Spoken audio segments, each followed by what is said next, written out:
Assalamualaikum warahmatullahi wabarakatuh. Perkenalkan, nama saya Tusbah Fadal, NPM 11425272. Di sini saya akan menjelaskan materi stoikiometri, yaitu cabang dari ilmu kimia.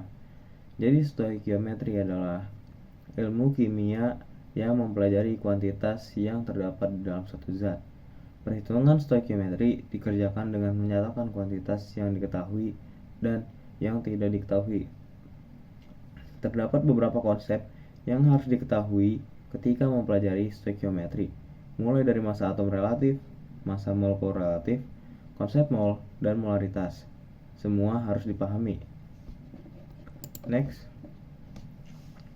Untuk pengertian mol merupakan jumlah tertentu untuk menyatakan banyaknya suatu zat yang berukuran mikroskopis atau berukuran kecil. 1 mol menunjukkan banyaknya partikel yang terkandung dalam suatu zat yang jumlahnya sama dengan jumlah partikel dalam 12 gram atom C12. 1 mol materi merupakan penyederhanaan jumlah partikel suatu ion, molekul, maupun unsur. Lalu berikut adalah persamaannya. Untuk tetapan Avogadro itu adalah 6,02 dikali 10 pangkat 23. Lalu 1 mol itu sama dengan tetapan Avogadro, yaitu 6 dikali 10, 6,02 dikali 10 pangkat 23 partikel. Nah, untuk mencari jumlah partikel, kita hanya memerlukan mengalikan mol dengan tetapan Avogadro. Jadi mol dikali 6,02 dikali 10 pangkat 23. Next. Lalu di sini ada jembatan mol. Kita bisa lihat di sini ada, biasanya di sini adalah contoh soal keempatnya. Ada jumlah partikel, molaritas, volume, massa. Nah, keempat tersebut berhubungan dengan untuk mencari mol. Dimulai dari yang pertama. Untuk mencari jumlah partikel untuk mol mencari jumlah partikel sama dengan dikali L. L itu apa? L itu adalah bilangan Avogadro, yaitu 6 dikali 0,2 kali 10 pangkat 23 yang persis dijelaskan tadi. Nah, kalau misalkan diketahuinya jumlah partikel lalu mencari mol, maka dibagi bilangan Avogadro itu. Jadi rumus yang kita dapat adalah jumlah partikel sama dengan mol dikali bilangan Avogadro. Nah, lanjut. Di sini adalah molaritas. Jika mol ke molaritas, maka dibagi V. V itu apa? V itu adalah volume larutan, yang satuannya adalah liter. Nah, maka kita dapat untuk rumusnya adalah molaritas sama dengan mol per V. Lalu kita lanjut ke massa, yang satuannya adalah M kecil. Nah, untuk mol mencari massa adalah AR dikali AR atau MR. AR adalah massa atom relatif dan MR adalah massa molekul relatif. Biasanya AR atau MR ini udah diketahui langsung dari soal. Tapi kalau misalkan AR yang diketahui, maka kita harus menjumlahkan dengan senyawa tersebut untuk menjadikannya MR, yaitu massa molekul relatif. Nah, yaitu rumus yang kita dapat adalah M itu massa sama dengan mol dikali AR atau massa dikali mol dikali atau massa sama dengan mol dikali MR gitu maksudnya. Lalu di sini ada volume. Nah, untuk volume gas maksudnya, untuk mencari volume gas dari mol kita bisa mencarinya, menemukannya melalui 4 rumus ini, yaitu yang pertama, kondisi STP atau dalam keadaan 0 derajat Celcius 1 atm. Rumus yang kita dapat adalah V sama dengan mol dikali 22,4. Kalau kondisinya RTP yaitu 25 derajat dan 1 atm, maka molnya dikali 24 gitu aja. Lalu di sini ada persamaan gas ideal yang rumusnya adalah PV sama dengan nRT. Saya jelaskan, P itu adalah tekanan gas yang satuannya adalah atm, V V volume gas, satuannya adalah liter, dan N itu mol. Lalu R adalah tetapan gas ideal, yang dimana itu adalah 0,082 atm per mol K. Lalu di sini ada T, yaitu suhu mutlak. Ini tuh satuannya adalah Kelvin. Nah, lalu rumus keempat, dibandingkan dengan gas lain, yaitu rumusnya V1 per N1 sama dengan V2 per N2. Lalu di sini ada catatan, 1 ATM itu sama dengan 76 cmHg. 76 cmHg itu sama dengan 760 mmHg gitu. Lalu di sini ada keterangan dari beberapa simbol yang ada di jembatan mol sebelumnya. Untuk N adalah N itu jumlah mol suatu zat, lalu G itu massa atau biasanya ditulis M satuan gram, X itu jumlah partikel, lalu M besar adalah molaritas atau konsentrasi larutan, lalu V volume zat yang satunya liter, lalu di sini P adalah tekanan 1 atm, lalu R adalah tetapan gas yang umumnya bernilai 0,082, lalu T adalah suhu yang satuannya adalah Kelvin. STP itu sama dengan kondisi suhu dan tekanan standar 0 derajat Celcius dan 1 atm. Kita lanjut ke contoh soal. Jadi senyawa karbon dioksida. Jadi di sini terdapat soalnya, yaitu senyawa karbon dioksida dengan rumus molekul memiliki massa sebesar 8 gram.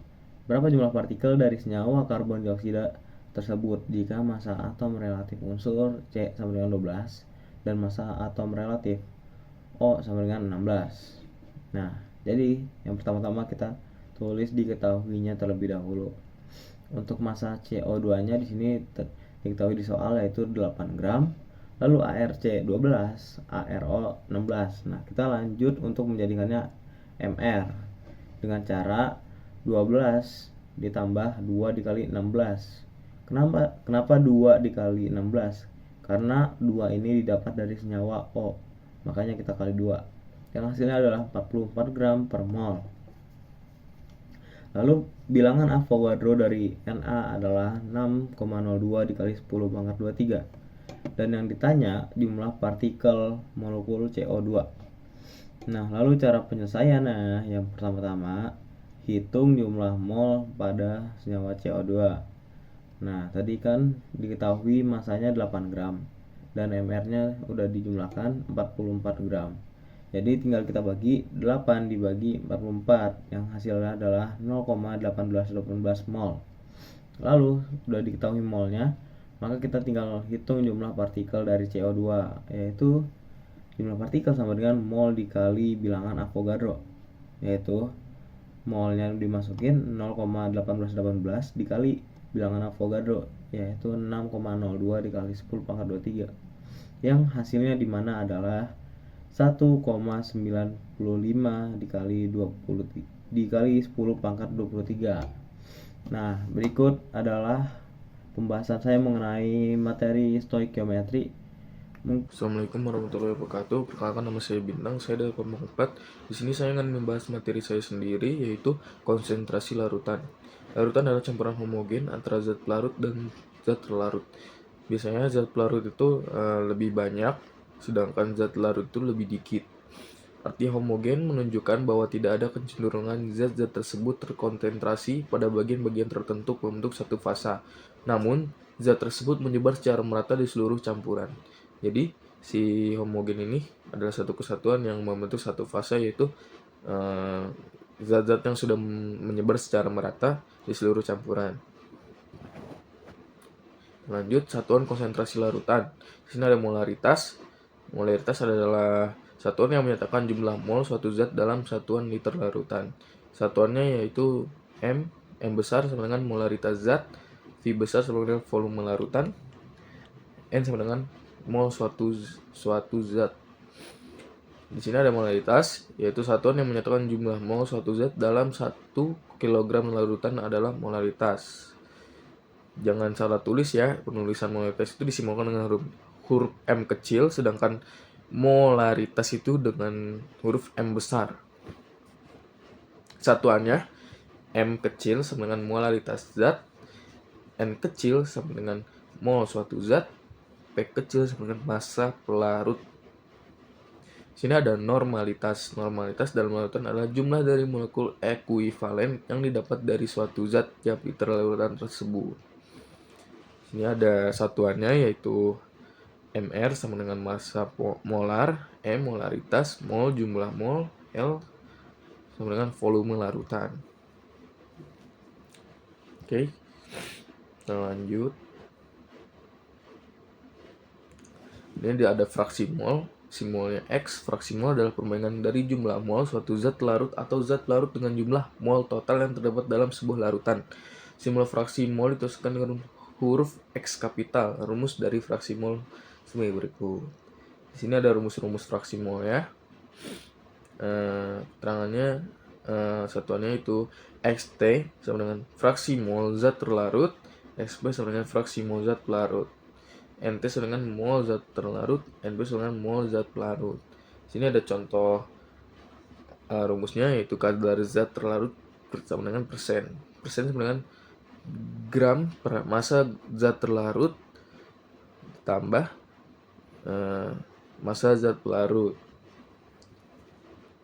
Oke, kita lanjut ke contoh soal. Terdapat 20 ml larutan HCI pekat dengan massa jenis 1,2 gram mililiter. Jika kadar HCI dalam larutan tersebut sebesar 40%, tentukan massa HCI. Di sini diketahui ada 20 ml larutan dan juga ada 1,2 gram mililiter pelarut juga. Jika kadar HCI dalam larutan tersebut sebesar 40%, tentukan massa HCI. Di sini kita memakai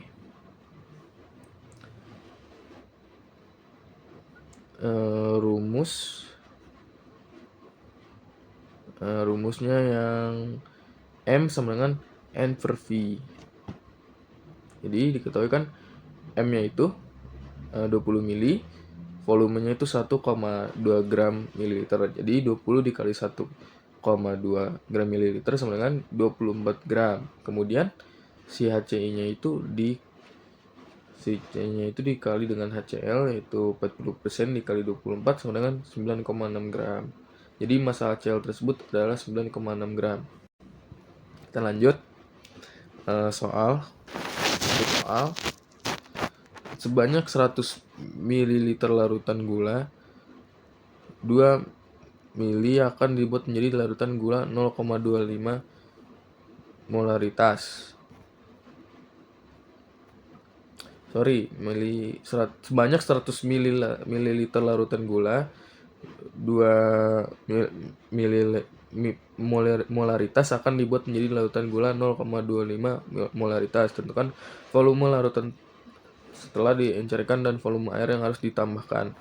Jadi kita harus mencari volume larutan setelah diencerkan. Ini diketahui molaritasnya yaitu 2, lalu zat pelarutnya itu sebanyak 100 ml. Jadi kita memakai rumus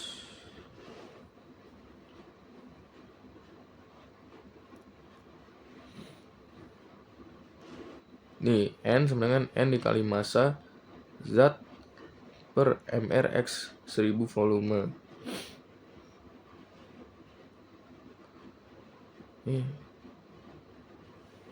Oke, kita lanjut. Diketahui M-nya itu 100 ml larutan, volumenya 2 mililiter akan dibuat menjadi larutan gula 0,25. Jadi 2 dikali 100 sama dengan 0,25 dikali V2. 200 sama dengan 0,25 V2. V2 sama dengan 200 dibagi 0,25 sama dengan 800 ml. Jadi volume air larutan 800 ml. Lalu kita ingin mencari volume air yang ditambahkannya. V air sama dengan V2 dikurang V1 sama dengan 800 dikurang 100 sama dengan 700 mil. Jadi volume air yang harus ditambahkan adalah 700 mili. Jawabannya volume larutan yang setelah diencerkan yaitu 800 mili dan volume air yang harus ditambahkan yaitu 700 mili. Sekian dari saya, kurang lebihnya mohon maaf. Wassalamualaikum warahmatullahi wabarakatuh. Assalamualaikum warahmatullahi wabarakatuh. Nama saya Fatihah Saifuddin. Saya akan menjelaskan materi tentang mol dalam reaksi. Mol dalam reaksi adalah jumlah zat yang terlibat dalam suatu reaksi kimia, baik itu sebagai pereaksi atau reaktan, maupun sebagai hasil reaksi atau produk. Jumlah mol dari setiap zat di dalam reaksi ditentukan oleh koefisien yang ada. Pada persamaan reaksi kimia yang sudah disetarakan, koefisien inilah yang memberikan kita informasi tentang perbandingan mol antar zat. Misalnya, jika suatu persamaan reaksi memiliki koefisien 2 pada zat A dan koefisien 3 pada zat B, artinya perbandingan mol A dan B adalah 2 dibanding 3.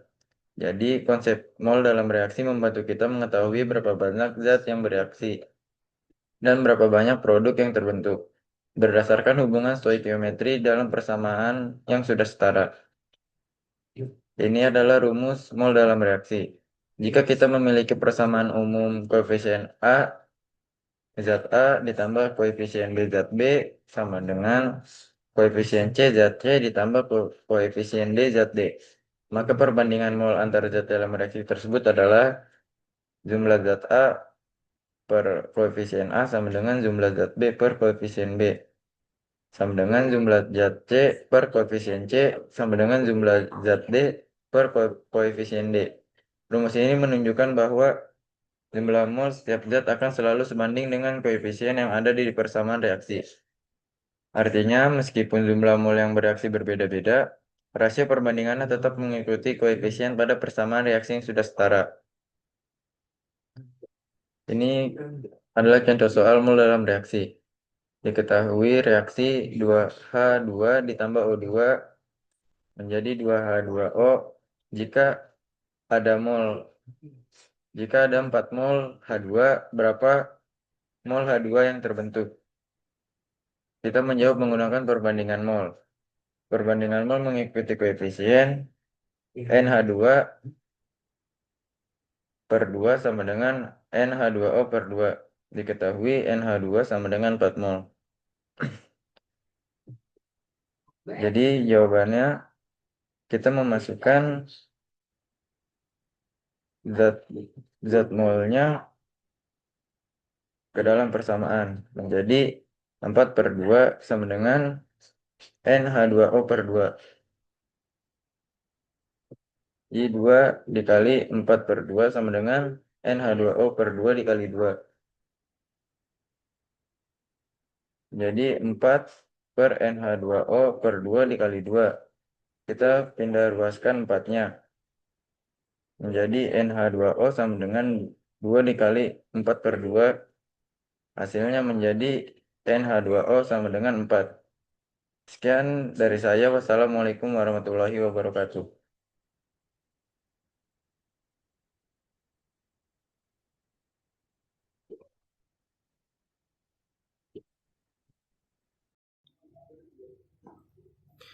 Assalamualaikum warahmatullahi wabarakatuh.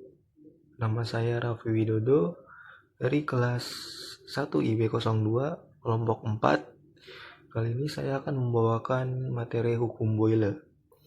Hukum Boyle ini merupakan hukum yang membahas tentang hubungan suhu, volume, serta tekanan di dalam suatu ruangan yang tertutup. Nah, hukum Boyle ini menyatakan bahwa tekanan yang berasal dari gas dengan massa tertentu dan mempunyai suhu yang konstan akan berbanding terbalik dengan volume tempat yang ditempatinya.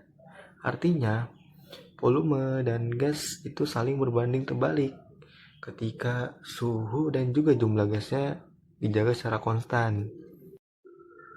Nah, saat kita bernapas, paru-paru kita ini bekerja dengan menggunakan prinsip hukum Boyle.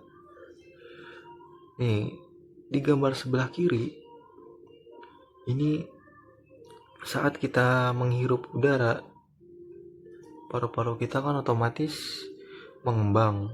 Nah, itu menandakan bahwa di dalam paru-paru kita itu volumenya meningkat sehingga tekanannya itu menurun.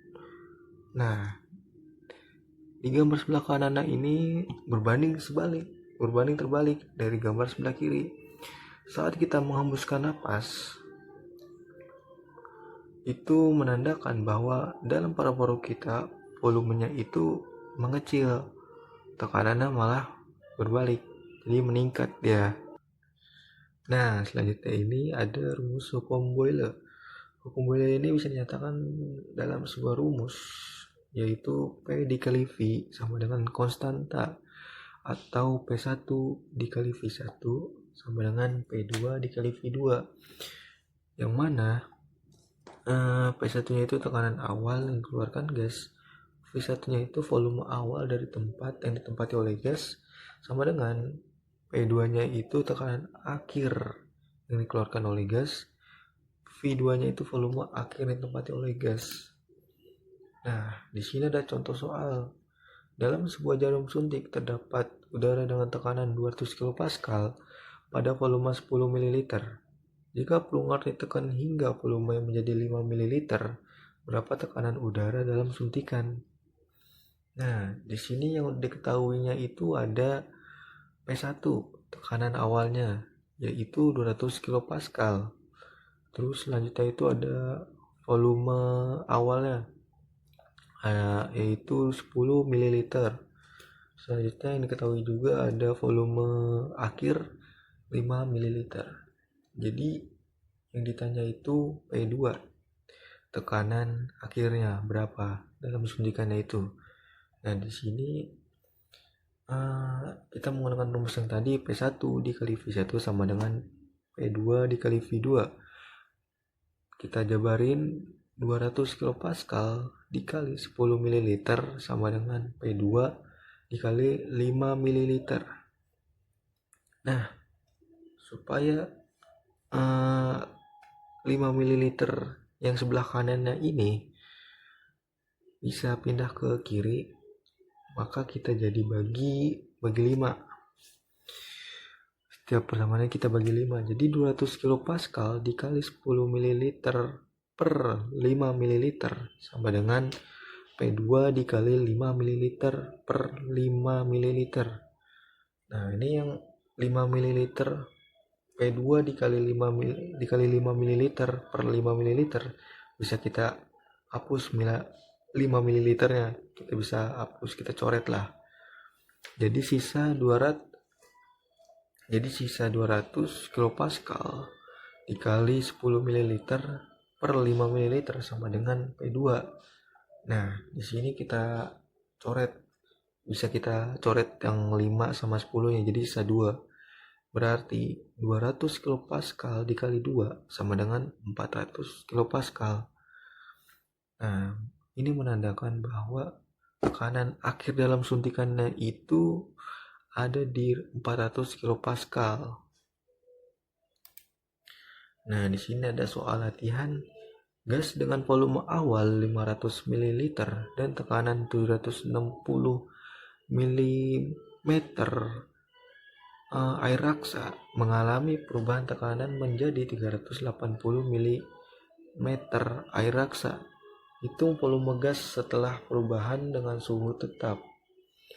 Nah, yang diketahuinya ini ada yang pertama volume awalnya. Volume awalnya itu ada 500 ml. Terus tegangan dan tekanan awalnya itu ada 760 mm air raksa. Terus ini sama tekanan akhirnya ada di 380 mm air raksa. Berarti yang belum diketahuinya itu ada volume akhirnya.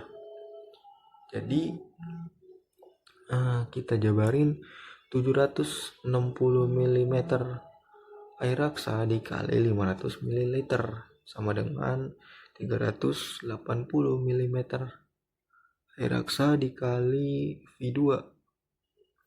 Nah, ini caranya sama, jabarin tinggal kita bagi 380 supaya yang sebelah kanannya itu 380 nya menghilang atau kita bisa coret lah. Nah, berarti kan jadi 760 mm Hg dikali 500 ml per 380 mm Hg sama dengan V2. Ini kita bisa coret 760 mm Hg nya sama 380, itu menghasilkan 2, berarti 2 dikali 500 ml sama dengan 1000.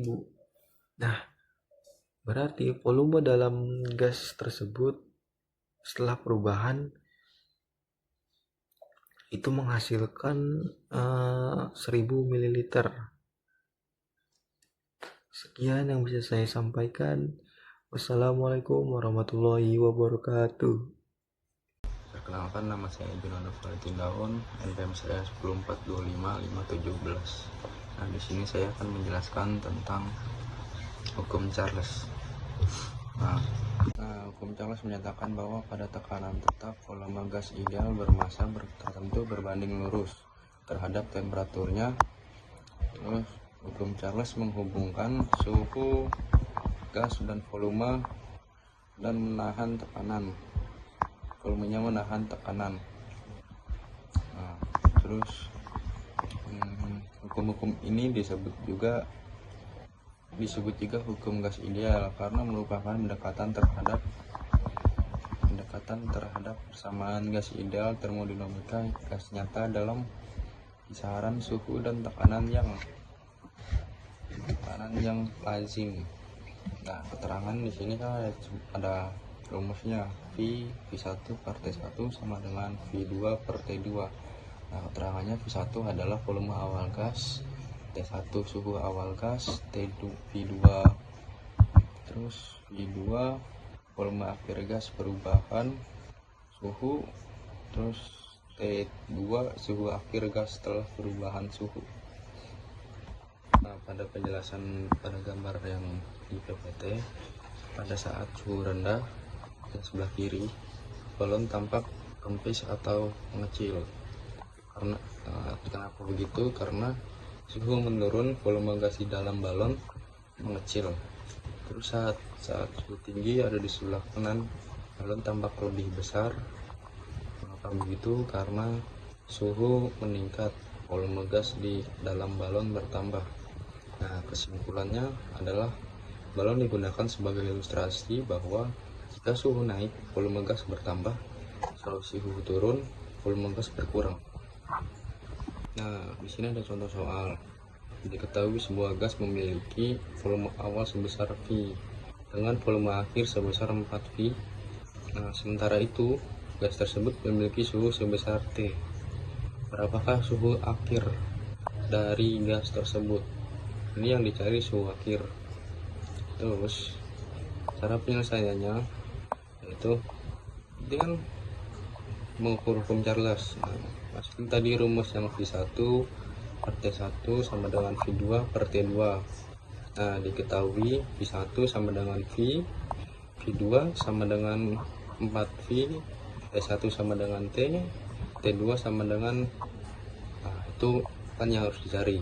Jadi kita masukin rumus V per T sama dengan 4V per T2. Nah, habis itu masukin tuh jadi 1 per T, 4 per T2. Habis itu coret kedua sisi, hasilnya tadi. Terus kita tukar silang, T2 sama dengan 4T. Nah, jadi hasil dari semua itu, hasil dari T2 yaitu 4T. Sebelumnya terima kasih, mohon maaf. Assalamualaikum warahmatullahi wabarakatuh. Baik, di sini saya akan menjelaskan tentang hukum Gay-Lussac. Hukum Gay-Lussac ditemukan oleh seorang ahli kimia yaitu Joseph Louis Gay-Lussac. Tekanan pada suatu gesekan sebanding dengan temperaturnya. Jika suatu gas diletakkan dalam wadah tertutup, dan volume tetap. Hal tersebut merupakan bunyi dari hukum Gay-Lussac.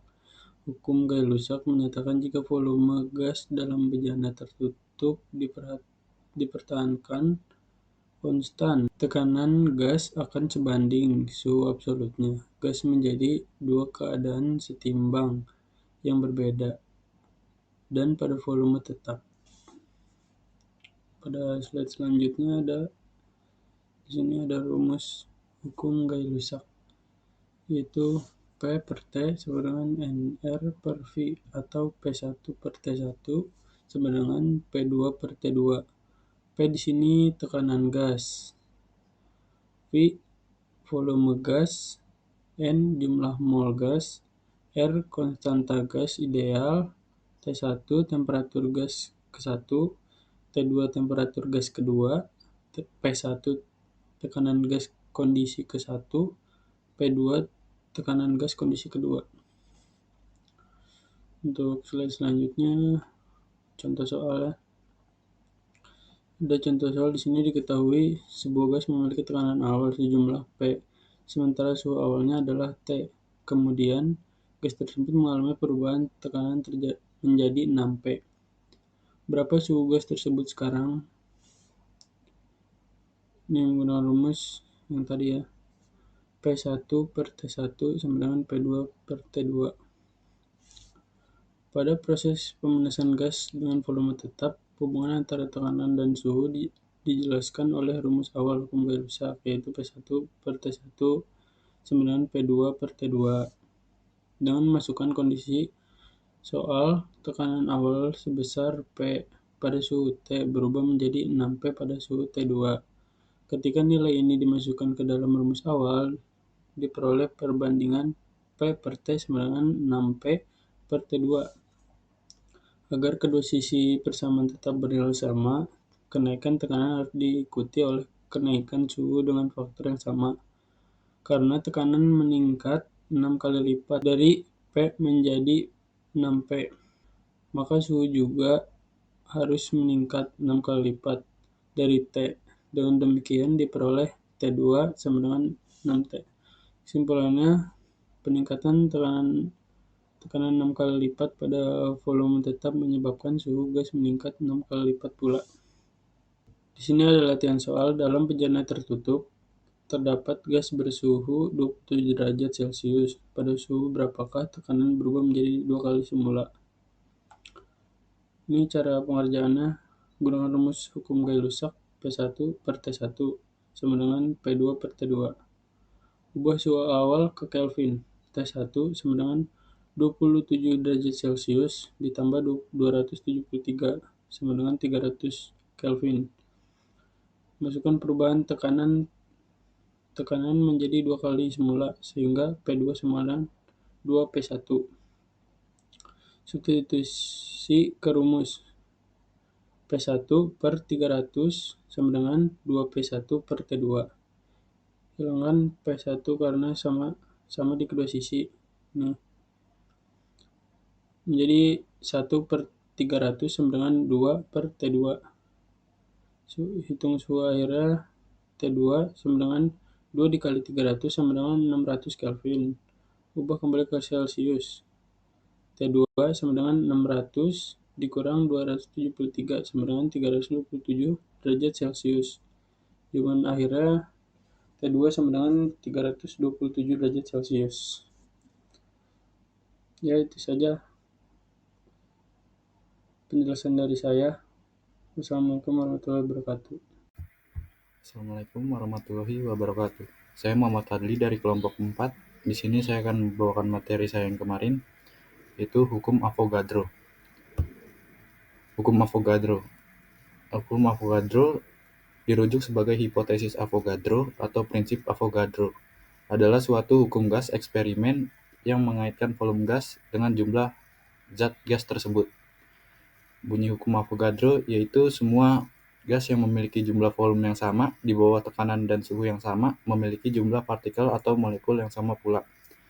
Selain itu, hukum ini juga menyebutkan bahwa jumlah volume gas berbanding lurus dengan jumlah partikel gas atau jumlah mol di saat suhu serta tekanan bertahan secara konstan. Di sini ada rumus hukum Avogadro, yaitu N1. N1 jumlah partikel atau mol gas pada keadaan awal. V1 yaitu volume gas pada keadaan awal atau dalam kurung liter.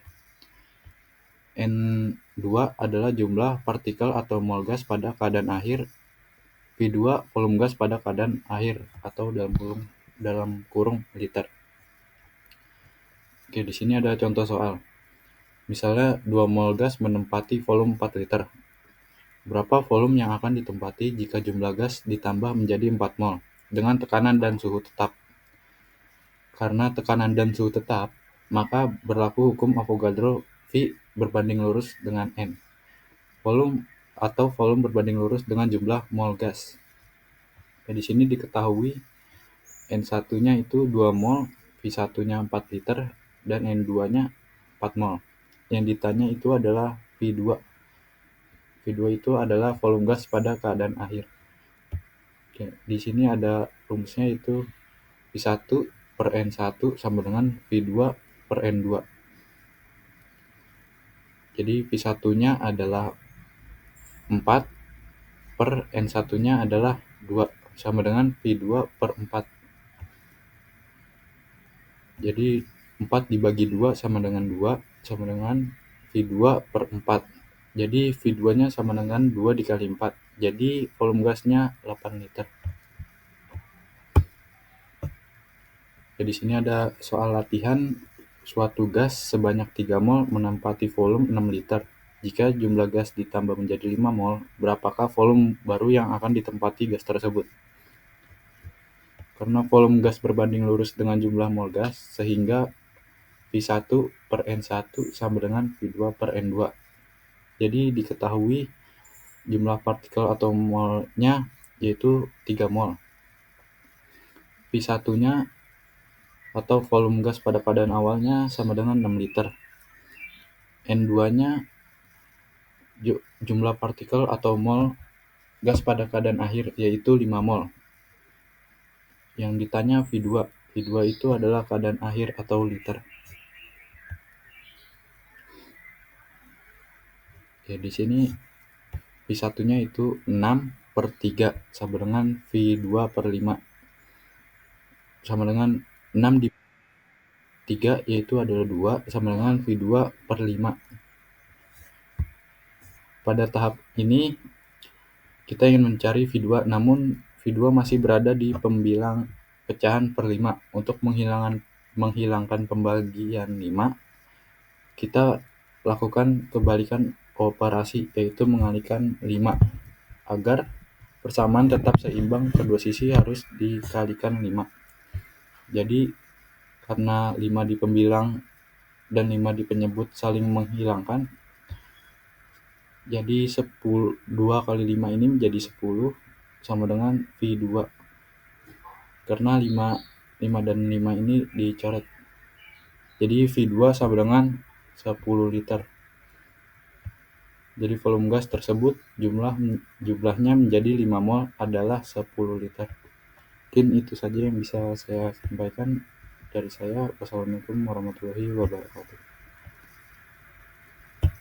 Sekian, terima kasih.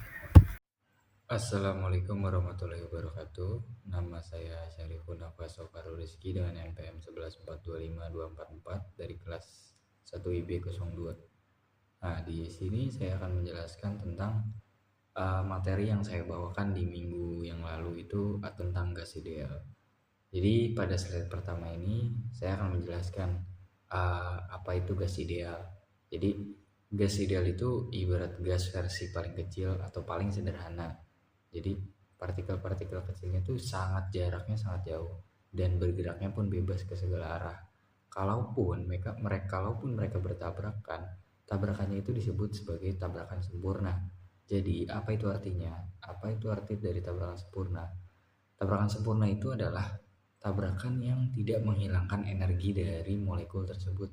Jadi karena sifatnya simple, jadi model gas ideal itu tuh sering dipakai biar gampang memahami dan menghitung perilaku gas. Contohnya ya, jadi saat botol berisi air panas nih kita tutup. gas di dalamnya itu kan pasti akan memanas. Nah, ketika suhu turun, tekanan gas yang ada di dalam itu pasti bakal berkurang lebih banyak daripada tekanan udara di luar. Nah, maka dari itu akan terjadi pengempesan dalam botol tersebut. Itu salah satu contoh dalam kehidupan sehari-hari tentang gas ideal. Selanjutnya kita lanjut ke materi berikutnya di slide kedua. Oke, untuk slide kedua ini saya akan menjelaskan tentang kecepatan gas ideal atau yang kita bisa kenal sebagai VRMS. Nah, jadi gas ideal ini adalah gas yang akan mengikuti atau mematuhi Newton tentang gerak. Nah, jadi karena partikel gasnya ini selalu bergerak acak, maka kita bakal menggunakan kecepatan rata-rata kuadrat atau VRMS untuk menggambarkan kecepatannya. Nah, rumusnya ini adalah VRMS sama dengan akar 3kT per M. K-nya ini adalah konstanta Boltzmann dan T-nya ini adalah suhu dalam bentuk Kelvin. Nah, artinya kecepatan gas ideal ini bergantung pada temperatur dan massa partikel gas. Jadi semakin tinggi suhu, maka semakin tinggi juga gas akan bergerak. Nah, kalau kita hubungkan dengan persamaan gas ideal, maka kecepatan efektif gas itu bisa kita hitung dalam bentuk VRMS sama dengan akar 3P per rho. P-nya ini adalah tekanan dari gas tersebut. Nah, maka dari itu ini tuh menunjukkan kecepatan gas juga berhubungan dengan tekanan dan massa jenis gas. Oke, kita lanjut untuk slide berikutnya. Oke, baik, pada slide berikut ini kita akan membahas tentang energi kinetik gas. Jadi energi kinetik itu bisa kita hitung dengan rumus energi kinetik sama dengan 1/2 mv kuadrat. M-nya adalah massa partikel, V-nya itu adalah kecepatan partikel tersebut yang dikuadratkan. Nah, kalau kita gabung dengan VRMS itu akan diperoleh dengan rumus energi kinetik sama dengan 3/2 KT. K-nya itu adalah konstanta Boltzmann dan T-nya adalah suhu dalam bentuk Kelvin. Jadi artinya energi kinetik gas selalu berbanding lurus dengan suhu. Jadi semakin tinggi suhu, maka akan semakin besar energi geraknya dari gas ideal tersebut. Kita lanjut untuk contoh soal. Oke, di sini ada contoh soal. Nah, di contoh soal ini tuh kita bisa melihat contoh soal ini sebuah tabung itu berisi 3 mol gas nitrogen atau N2 pada suhu 300 Kelvin. Nah, jika volume tabungnya adalah 10 liter, berapa tekanan gas nitrogen dalam tabung ini dalam satuan atmosfer? Nah, di sini sudah diketahui nih kalau jumlah molnya ini adalah 3 mol. Terus suhunya ini adalah 300 Kelvin. Untuk volumenya itu 10 liter dan tetapan gas ideal atau R itu sama dengan 0,082 atmosfer mol per kilojoule telah diberikan. Nah, cara jawabnya gimana? Kita bisa menggunakan rumus PV sama dengan nRT. Nah, jadi di sini kita tulis P dikali 10 liter sama dengan 3 mol dikali 0,082 liter atmosfer mol kilojoule dikali 300 Kelvin. Nah, maka akan menjadi P sama dengan 3 mol dikali 0,082 atmosfer atau mol kilojoule dikali 300 Kelvin per 10 liter. Hasilnya maka 7,38 atmosfer. Nah, di sini kita sudah mengetahui sedikit tentang gas ideal. Maka selanjutnya kita akan lanjut ke slide berikutnya. Oke, baik. Selanjutnya kita lanjut ke slide soal latihan berupa penjelasannya. Jadi soalnya ini adalah 10 liter gas ideal, suhunya 120 derajat Celcius, mempunyai tekanan 165,6 Newton per meter persegi. Berapa banyak partikel tersebut? Nah, karena di sini yang ditanyakan berapa banyak partikel gas tersebut, sedangkan dalam untuk menghitung partikel itu kita membutuhkan angka Kelvin yang diketahui ini adalah baru suhu. Maka dari itu kita harus menghitung suhu ke Kelvin. Caranya dengan cara T sama dengan TC ditambah 273. Untuk yang bertanya kenapa 273?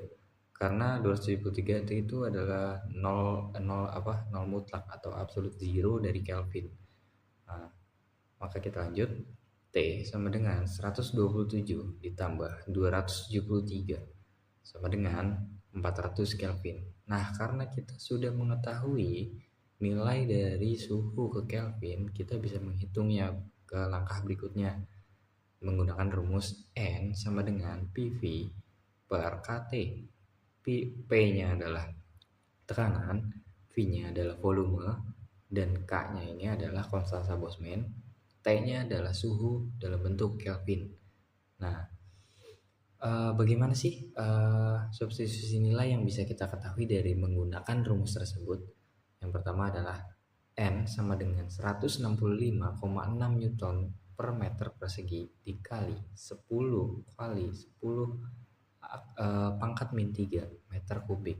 Untuk yang bertanya kenapa di sini volumenya itu 10 kali 10 akar pangkat min 3 meter kubik, karena kita rubah dulu volume 10 liter ini menjadi meter kubik. Nah, selanjutnya per 1,38 kali 10 pangkat min 23 Joule per Kelvin. Untuk nilai dari 1,38 kali 10 min 23 ini dari nilai konstanta Boltzmann. Nah, dikalikan dengan 400 Kelvin suhu dalam bentuk Kelvin yang sudah kita dapat tadi. Selanjutnya N sama dengan 1656 per 5,52 kali 10 pangkat min 21. Nah, selanjutnya N sama dengan 0,3 dikali 10 pangkat 21. Maka hasilnya adalah 3 kali 10 pangkat 20 partikel. Jadi banyaknya partikel itu adalah 3 kali 10 akar 20 partikel. Baik, cukup sekian penjelasan tentang gas ideal dari saya. Kurang lebihnya mohon maaf. Bila ada salah-salah kata saya mohon maaf. Semoga materi yang saya bawakan bisa bermanfaat bagi kalian, terutama bagi diri saya sendiri.